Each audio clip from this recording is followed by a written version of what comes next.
Bueno, hermano, aquí estamos nuevamente con la segunda parte de la entrevista a un ex mormón con Kevin. Quiero enfatizar eso mismo, que el propósito de esta entrevista es entrevistar a un ex mormón, una persona, un cristiano que salió de la iglesia del mormón. Ese es nuestro interés. ¿Por qué? Porque queremos hacer una comparativa de la palabra de Dios con lo que dice el libro del Mormón, y la identidad de Dios en comparación.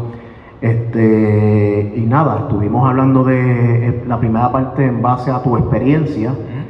Es tu experiencia, es algo que nadie te puede quitar, porque lo viviste tú, no lo viví yo. Entonces yo no puedo manejar tus contestaciones porque tú estás siendo sincero de acuerdo a lo que tú viviste. Ahora, en esta segunda parte, quizás vamos a tocar unas partes más doctrinales, en diferencia con lo que fue la primera. Quería seguir porque en el primer video nos quedamos hablando de lo que eran los diezmos y las ofrendas y lo que es la salvación por obras. Y hablamos que obviamente cuando una ofrenda es una obra, y que no todas las obras son iguales. Yo te hice la pregunta que si tú dabas una ofrenda y yo también, pero mi ofrenda era mayor, pues mi obra era más importante que la tuya. Correcto.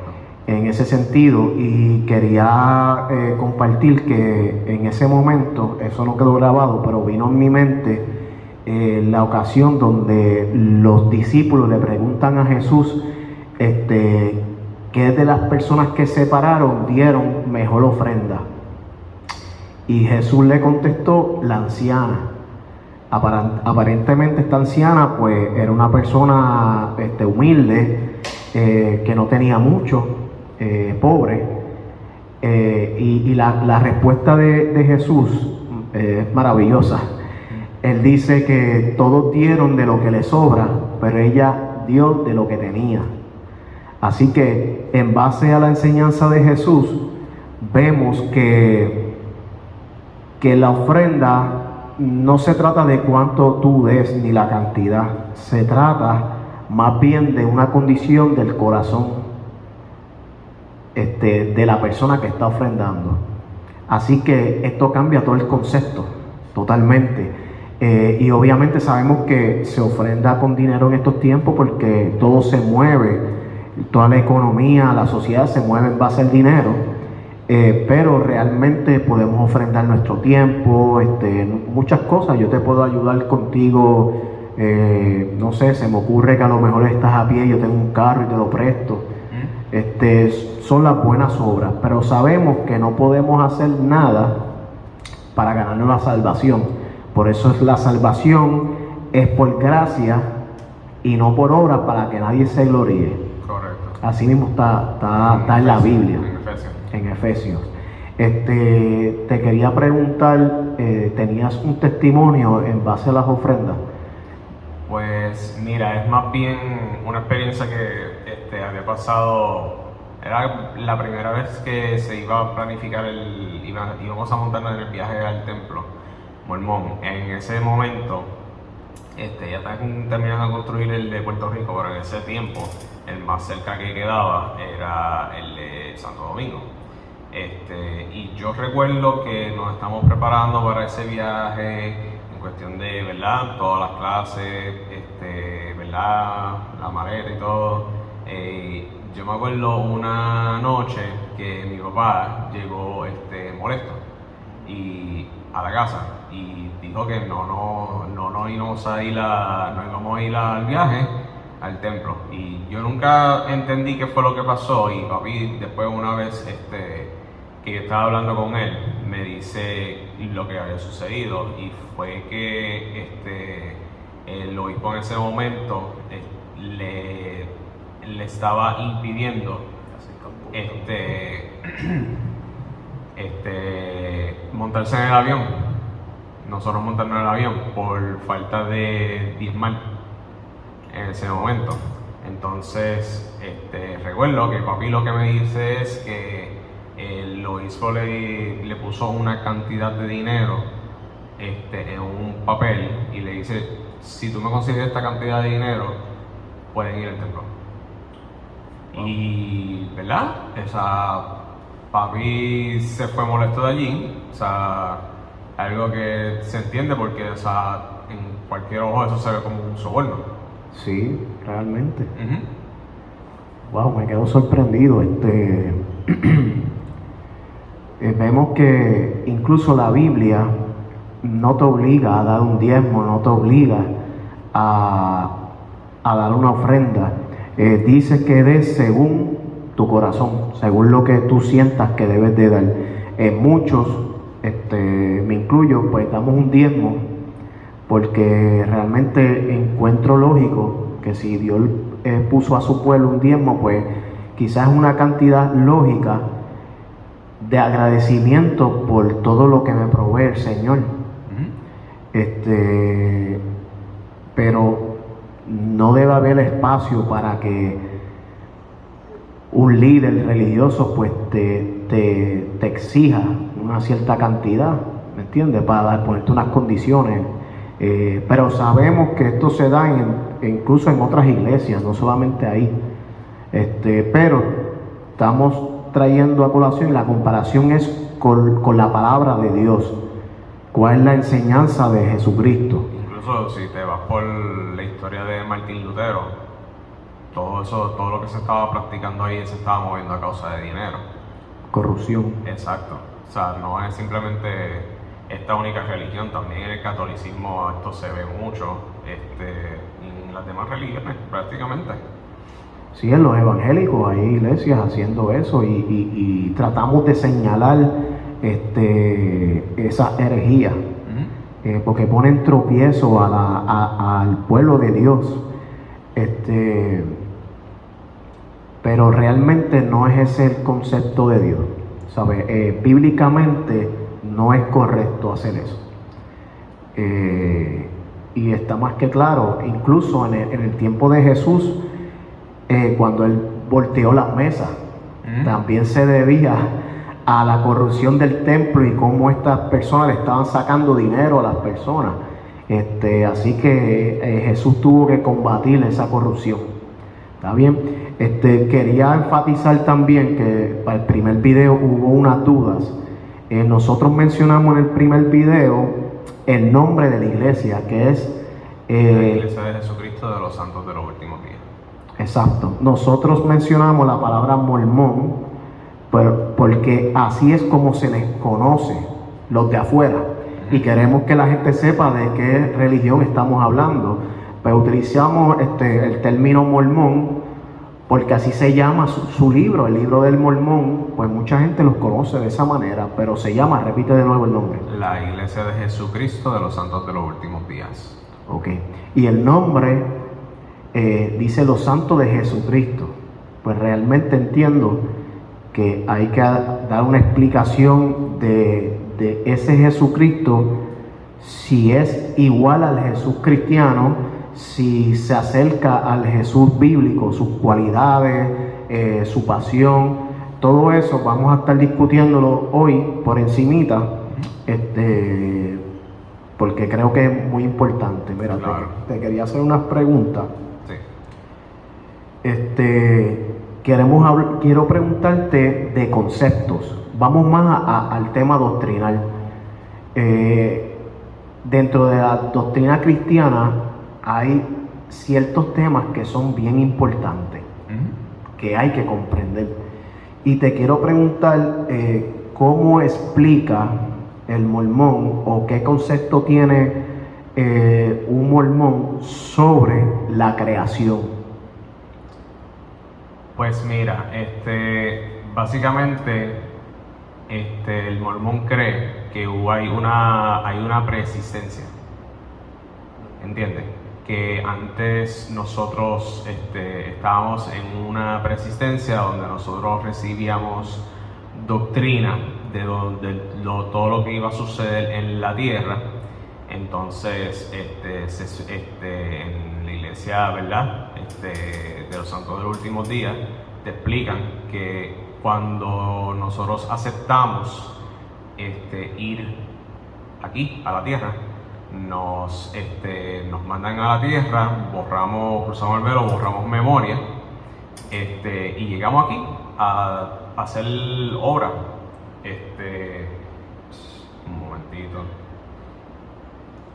En lo que tú buscas eso, Ajá. Cuando te escucho hablando, pues lo que rápidamente viene a mi memoria es que la diferencia entre el libro del Mormón y la Biblia, y ahí puedo no identificarme, sino ponerme en los pies de un joven que está creciendo dentro de esta religión y aprendiendo. Tiene que ser bien confuso cuando un libro te dice una cosa y el otro libro te dice lo contrario. Correcto. Porque sabemos, entiendo que muchos cristianos van a ver este video, sabemos que ese concepto no es bíblico, de tener una conciencia antes de la vida. Todo lo contrario, en el vientre de tu mamá te formé, te di de mi aliento, que es el aliento de vida, el espíritu. No hay una preexistencia. Pues puedo sentir como la disyuntiva que puede tener alguien al tener ambos libros y que digan cosas que realmente no llevan ninguna armonía entre sí. Me ibas a dar sí, esto se encuentra en Doctrina y Convenio, un libro de los santos de los últimos días. Doctrina y Convenio, capítulo 138, versículo 56, que dice, y cito: antes de nacer, ellos con muchos otros recibieron sus primeras lecciones en el mundo de los espíritus y fueron preparados para venir en el debido tiempo del Señor y obrar en su viña en bien de la salvación de las almas de los hombres. So que básicamente lo que te está explicando, lo que te dije, o sea, hay enseñan que hay una preexistencia. Es como si tú fueses a la escuela, te dan las lecciones, entonces vienes aquí a hacer la obra por la salvación de las almas de los hombres.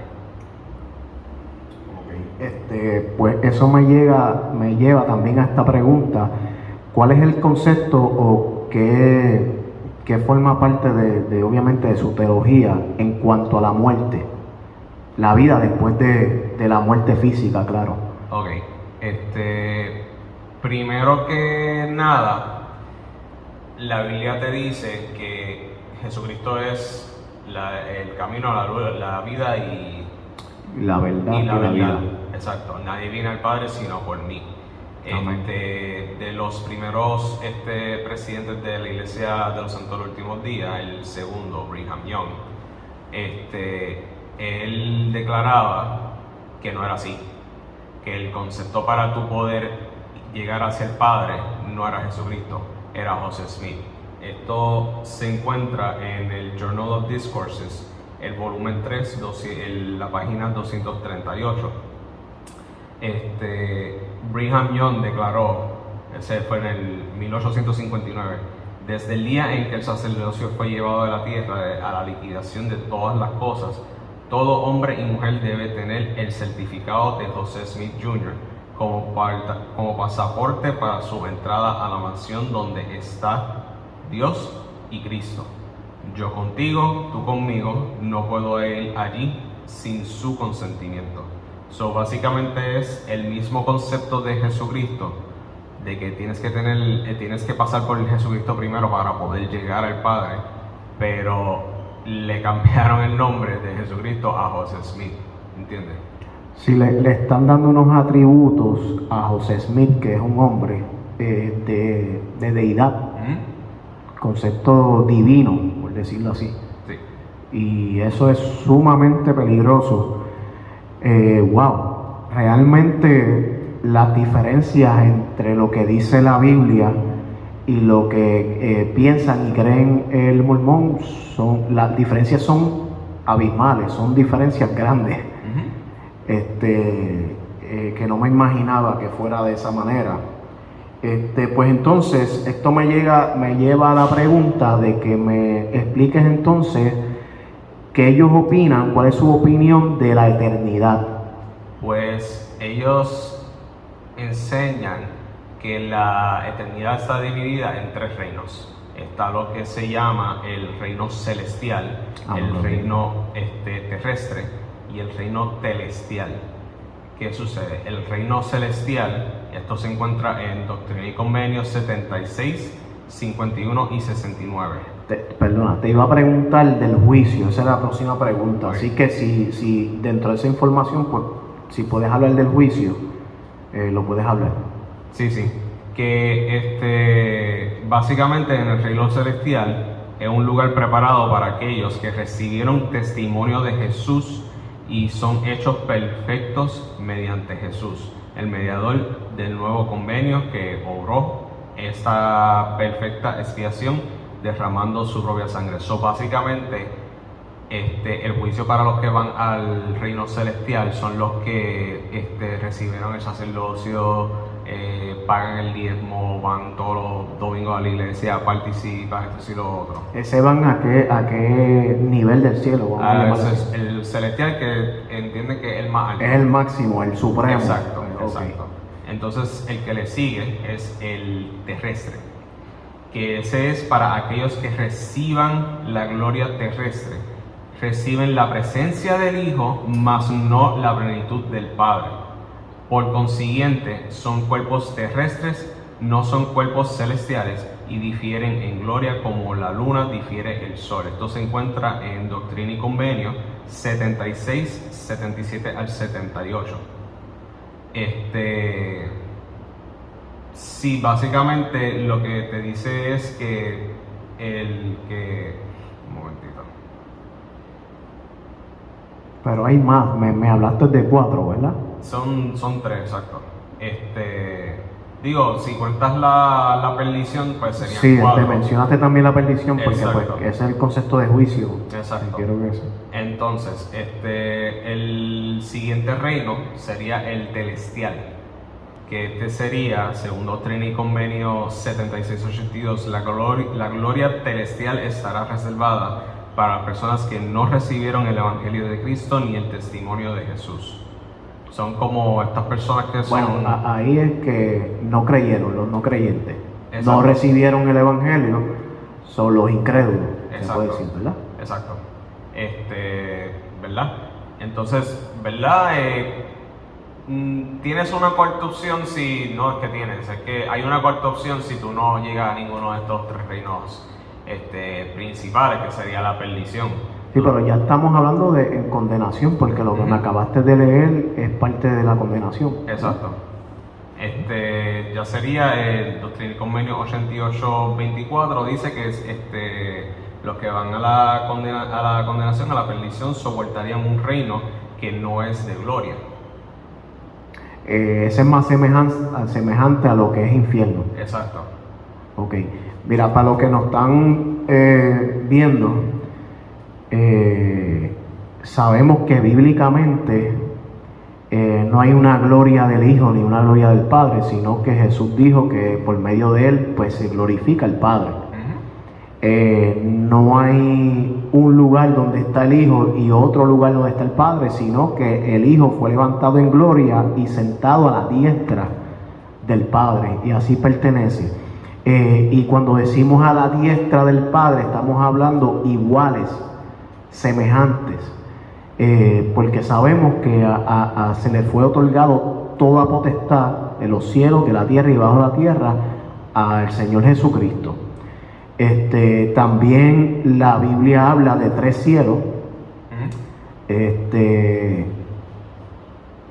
El primero viene siendo lo que es el cielo terrenal, la atmósfera, por decirlo así. El segundo cielo, estamos hablando ya del firmamento, donde está el firmamento que vendría siendo el universo. Y el tercer cielo es la presencia de Dios. Digo estas cosas para que vean la diferencia de un libro al otro. Pero la enseñanza bíblica de Jesucristo es que después del juicio hay o condenación o exaltación, Correcto. vida eterna, muerte eterna. No hay un término medio, no hay un purgatorio, eso hay que decirlo. Sí. No hay términos medios, o es vida eterna o es condena eterna. Incluso la Biblia no menciona la palabra purgatorio. Exacto, eso no está.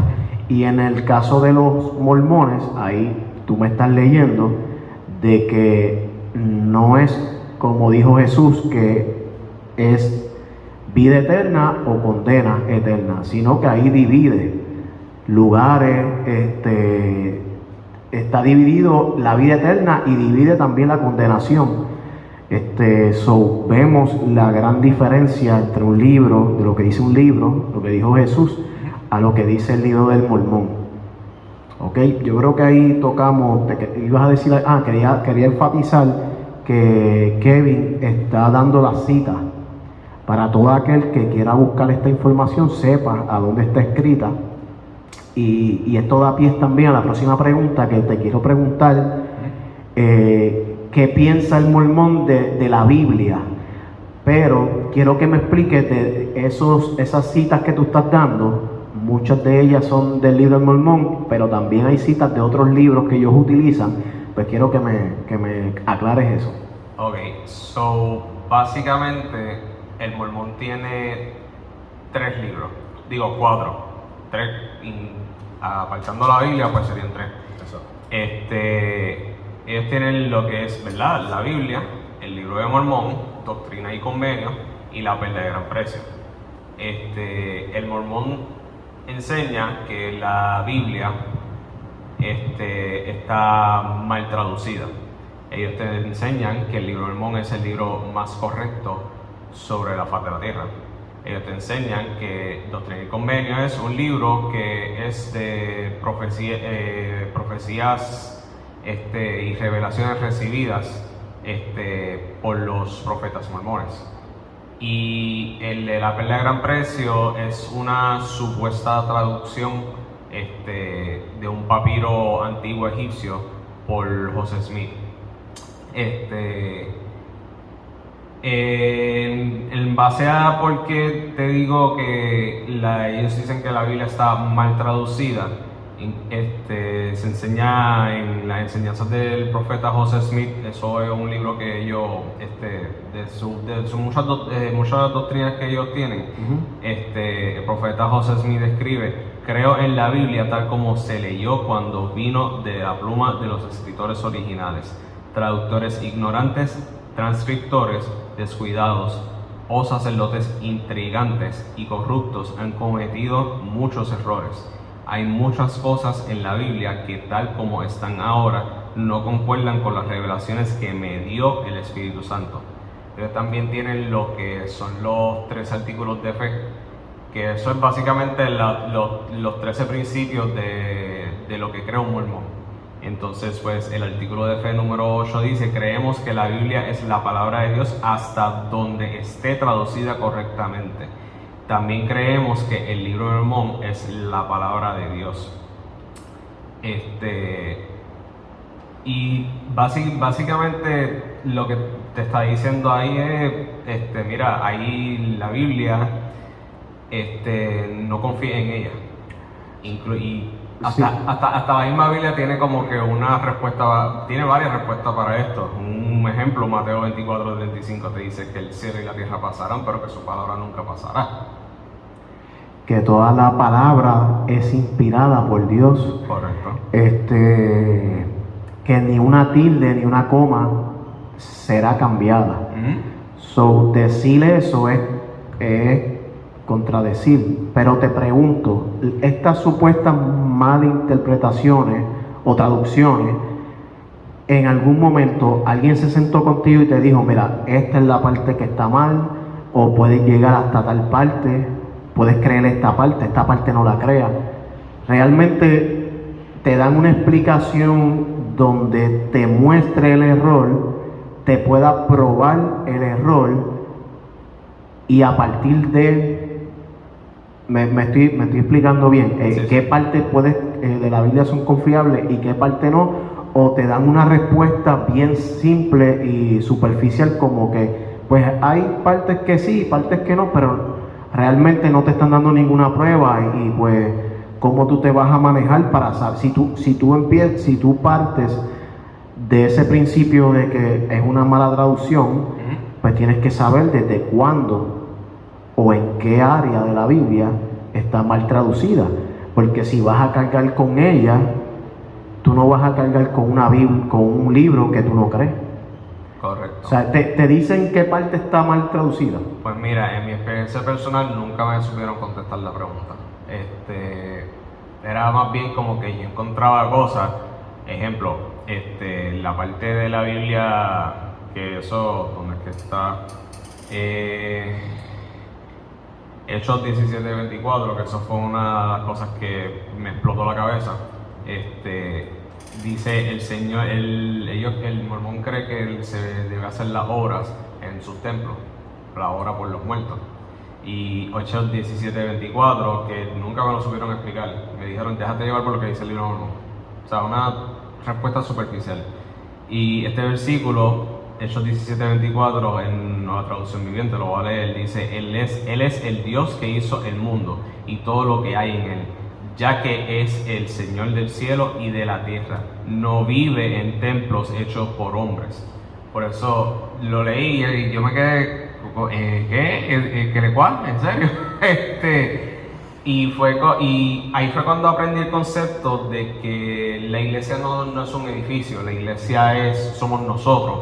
La iglesia el edificio son simplemente 4 paredes y un techo. Sí, el templo del Espíritu Santo es el cuerpo. Correcto. Y dice la palabra que donde hayan 2 o 3 reunidos a su nombre, ahí Él está. Correcto. Así que si hay 2 o 3 reunidos a su nombre en un parque, ahí Él está.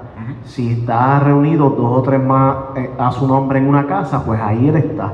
Lo que estamos viendo es que las 4 paredes son el templo, el edificio físico, pero la iglesia somos las personas, el pueblo de Cristo, el cuerpo de Cristo. Correcto. Incluso nunca me supieron contestar la pregunta en varias ocasiones, y yo acá haciendo mis propias investigaciones, yo encuentro que sabes que la Biblia tiene muchas traducciones, muchas versiones, y esto se hace, lo que se cambia es las palabras por sus sinónimos, para que las personas que no entienden la Biblia puedan encontrar una versión que la puedan entender mejor, y esto está bien.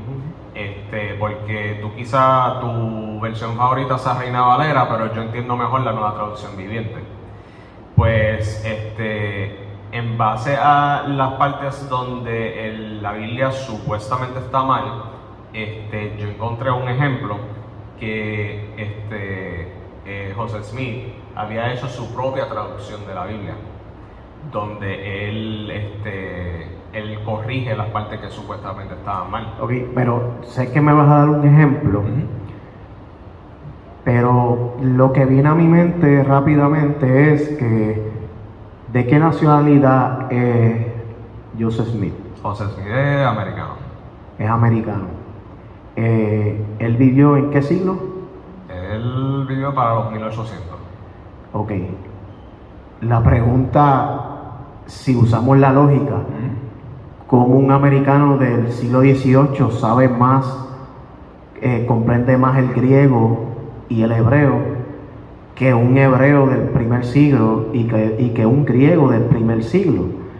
Es difícil creer eso, porque realmente, primero lo que tengo que preguntarme, ¿realmente él sabe griego y sabe hebreo? ¿Cómo sabemos que él sabe? Y sabemos que los lenguajes van evolucionando y cambian. Correcto. Los lenguajes cambian, y uno de los más que ha cambiado es precisamente el hebreo, que hubo un tiempo que ni vocales tenía. Entonces, ¿cómo alguien del siglo XVIII va a saber más que las personas del siglo I? Esto es un ejercicio de lógica, de sentido común. Yo confiaría más al que se acerca a los tiempos, al que lo vivió, exacto, de los sucesos que se están hablando. confiaría más en un testigo ocular o personas que entrevistaron a esos testigos oculares. Es como el ejemplo del mismo Jesucristo.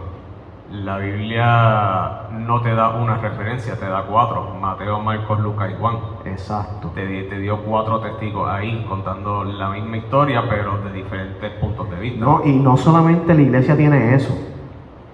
O sea, ahora mismo si quemamos todas las Biblias del mundo, tenemos tantos manuscritos de estudio del primer siglo y del segundo que fácilmente podemos volver a reescribir la palabra de Dios. Y estamos hablando que los primeros cristianos eran judíos. Que no se olviden eso. Y los gentiles, la mayoría eran griegos y romanos. Pero habían gentiles de otros pueblos con otras lenguas que podían traducir en sus lenguas natales, pero conocían estos idiomas porque no dejaban de ser griegos, no dejaban de ser judíos. Pues yo encuentro que si ponemos en práctica el sentido común, es un poquito difícil creer de que José Smith tenía la traducción correcta.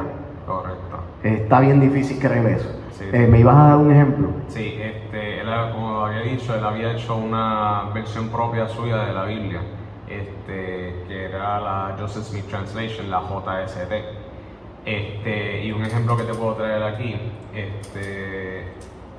comparando Juan 1:1 de la Nueva Traducción Viviente, dice: en el principio la palabra ya existía, la palabra estaba con Dios y la palabra era Dios. Sin embargo, José Smith, en su traducción, cuando dice palabra, muchos conocemos palabra por verbo. Son sinónimos. Exacto.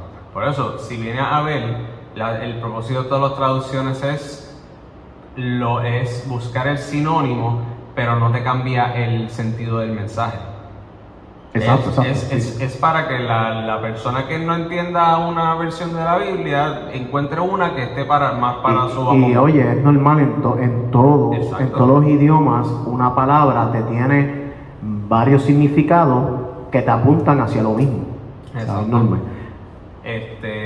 Pues José Smith utiliza este mismo versículo en su propia traducción y él pone: en el principio fue predicado el Evangelio por medio del Hijo, y el Evangelio era el Verbo, y el Verbo estaba con el Hijo, y el Hijo estaba con Dios, y el Hijo era de Dios. Wow, lo complicó más. O sea, quitó y añadió. Sí, pero hay que hacer una salvedad. Cuando él dice que estaba el Evangelio, el Evangelio no es un libro que Dios le dio a Jesús. Y este es el problema que tienen muchos islámicos también. El Evangelio son las buenas nuevas, que estamos hablando de esa profecía que vemos desde el Viejo Testamento, de que íbamos a llevar las buenas nuevas de salvación en ese Mesías. Esas son las buenas nuevas.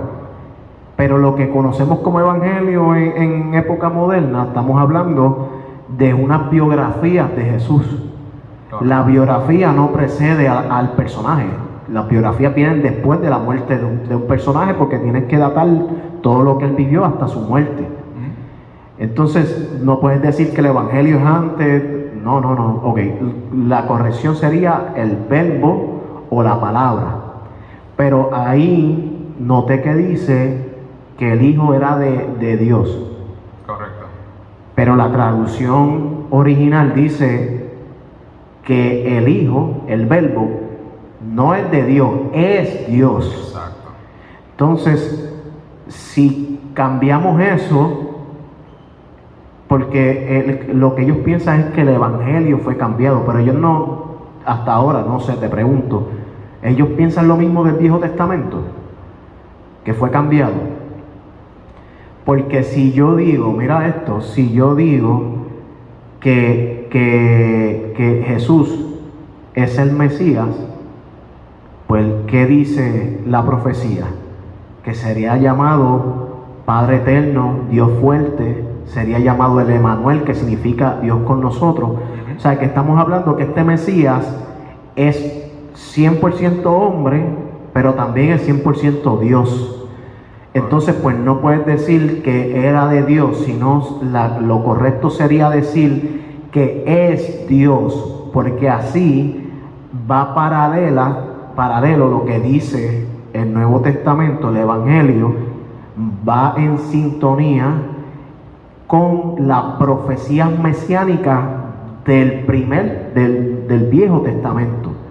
Así que al hacer ese cambio, no solamente está contradiciendo el Evangelio, está contradiciendo toda la profecía hasta Génesis. Incluso, ahora que mencionan lo del Antiguo Testamento, ellos en sus doctrinas te enseñan que Dios es Elohim, pero que Jesucristo es Jehová. Que si bien saber son personajes muy apartes. Incluso también otra cosa que te enseña es que Jesucristo no siempre existió, pero si vienes a ver... Y nada, hacerte un paréntesis, que le digan eso a un hebreo, que Jehová no es Elohim, porque precisamente ellos sustituyeron el nombre de Jehová, o Yahvé, o Yahweh, como usted quiera, fue sustituido por Elohim, para no tomar el nombre de Dios en vano. Entonces tú le vas a decir que son personas aparte, son dioses aparte. Entonces, no solamente es eso, que me estás diciendo que no es un Dios único. Pues entonces me estás hablando que tú eres politeísta. Pues por eso es que, y esto lo decimos con respeto, porque no estamos en ataque, estamos en análisis. Correcto. Si tu religión es politeísta, no eres cristiano, realmente, porque Jesucristo predicó un solo Dios. Exacto, y Jesucristo, bueno, como te iba diciendo, te dicen que Jesucristo no siempre existió, que él cuando vino a la tierra, pues, él tuvo que hacer sus obras para llegar a su estado de Dios. Y que fue creado, me dijiste. Exacto, y que si vamos para el Antiguo Testamento de nuevo, en Isaías, él está diciendo, mira, yo soy el único Dios. No hubo uno antes, no habrá ninguno después. Si hay otro, preséntamelo porque yo no lo conozco. No, y mira la contradicción. Ellos dicen que Jesús es Jehová. Y ahí no están mal porque Jehová significa yo soy. Un hebreo no te dice yo soy, te dicen heme aquí. Porque yo soy significa Jehová. Entonces, ¿qué significa yo soy? Es un presente continuo que no tiene antes ni después. O sea que cuando Dios dice yo soy, cuando Dios dice Yahvé, ese es mi nombre, te está diciendo que es eterno. Correcto. Entonces si tú dices que Jesús es Yahvé, como él lo dice, antes de Abraham yo soy, no dijo yo fui antes de Abraham. Si dice yo fui, quiere decir que no es eterno. Dijo yo soy. Antes de Abraham yo soy. Pues claramente es una contradicción, porque al adjudicarle el nombre de Yahvé a Jesús, estás diciendo que Jesús es eterno. Correcto. O sea que hay una contradicción en sí misma. Correcto. Incluso el Apocalipsis también lo dice, yo soy el primero y el último, el alfa y el omega. El principio y el fin. El principio y el fin. Eternidad, Señor. ¿Me ibas a mencionar algo más de eso? ¿O tienes alguna? No, seguimos con la siguiente. Sí, mira,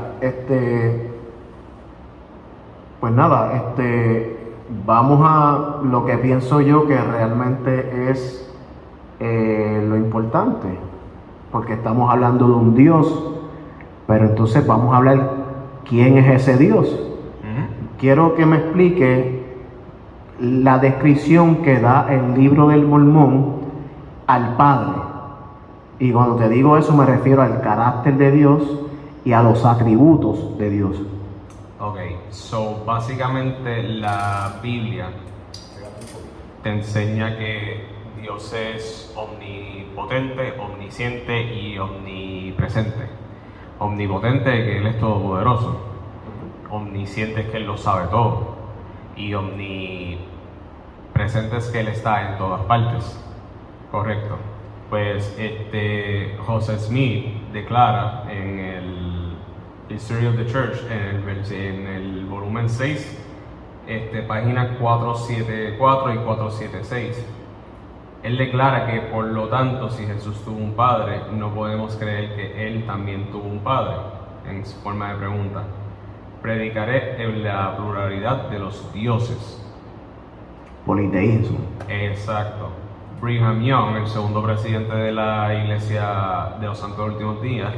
Busquen todos estos nombres, todas estas citas, búsquenlas para que sepan que se está hablando con la data, con la información. Brigham Young entendió claramente la lógica teológica de Joseph Smith. ¿Cuántos dioses hay? No lo sé. Pero nunca hubo un tiempo en el que no hubieron dioses inmundos. Por lo tanto, el mormonismo, siendo politeísta, niega que Dios es un ser necesario que ha existido eternamente como Dios. En otras palabras, Dios vino al universo. El universo no vino de Dios. Para el mormonismo, Dios, como el hombre, es simplemente otra criatura en el universo. Dios no es responsable de crear o sostener materia, energía, leyes naturales, personalidad humana, principios morales, el proceso de salvación, ni mucho ni de nada. De hecho, en lugar de que el universo esté sujeto a él, el Dios mormón está sujeto al universo. El Dios mormón está lejos de ser omnipotente. Esto lo dice Brigham Young en el Journal of Discourses, volumen 7, página 333. O sea, si venimos a ver, no es el mismo Dios de la Biblia. Porque te está diciendo que Dios tiene límites en su poder. Dios no puede estar en todas partes. Y Dios está constantemente cogiendo sabiduría, cogiendo atributos. Sí. Él está creciendo cada día más. Pues realmente aquí hay un problema grave, porque estamos viendo una iglesia que se llama los Santos de los últimos días, pero dice la iglesia de Jesucristo. Entonces, el mensaje que te están dando es que es como si fuera una doctrina que sale de la Biblia, pero estamos viendo que son religiones aparte, porque por la excusa de que el evangelio fue mal traducido, pero entonces ¿qué me vas a decir de lo que dice el Viejo Testamento? Si vas a decir que todo está mal desde Génesis, es una religión totalmente completa. Vuelvo y te digo, ve a Israel, mira su cultura, que la cultura de ellos todo es en base a su creencia y a su Dios. ¿Cómo tú vas a decir que todo eso está mal?